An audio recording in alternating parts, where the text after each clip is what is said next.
मुस्लिम समाज होईल, सगळे लोक सामील होतील।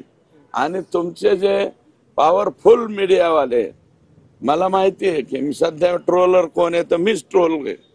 अरे बाबा, ट्रोलच्या बाबतीमध्ये उदाहरण पाहिलेलं आहे ना तुम्ही।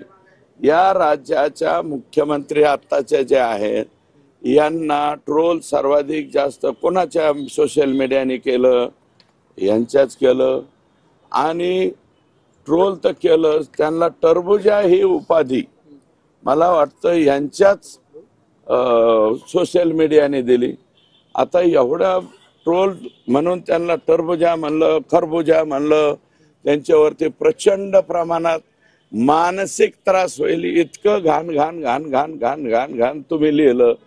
काय झालं त्याचं? काय झालं? 237 आमदार घेऊन तो माणूस राज्याचा मुख्यमंत्री झाला।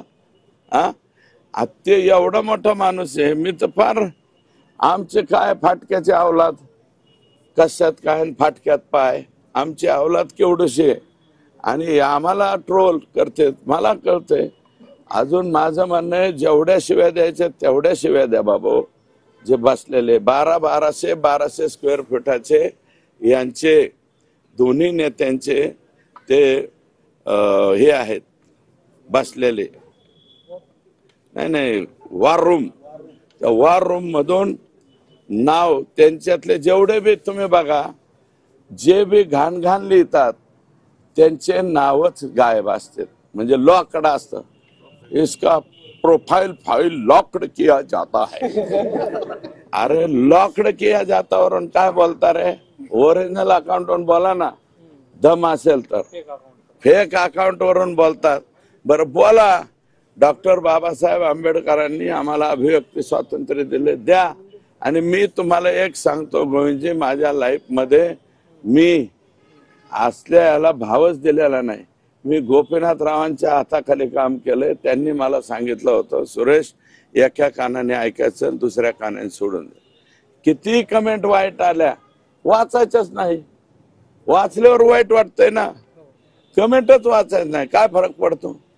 4-2 दिवस लिहिते कटाळते ना।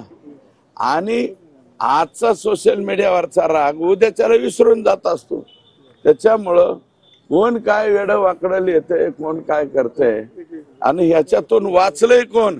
देशाच्या पंतप्रधानाला ट्रोल केलं जातंय, देशाच्या म्हणजे अमित भाईंना ट्रोल केलं जातं, आमच्या मुख्यमंत्र्यांना तर ट्रोल करण्यामध्ये सर्वाधिक जास्त नंबर त्याच बिचाराचा लागला।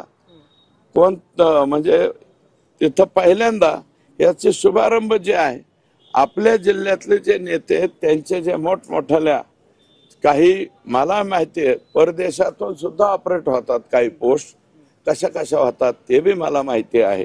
त्याच्यामुळे परदेशातून करा, देशातून करा, एका जागेवर बसून करा, तुम्हाला काय ट्रोल करायचं ते करा, आम्ही ते सहन करायला तयार आहोत। आणि तुम्हाला जे करायचे ते करा, आम्ही आमचं काम करत राहणार। आम्हाला एकच मिशन, संतोष देशमुखच्या आरोप्यांचं पकडणं, हे एवढंच मिशन आमच्या डोळ्यापुढे दिसतं।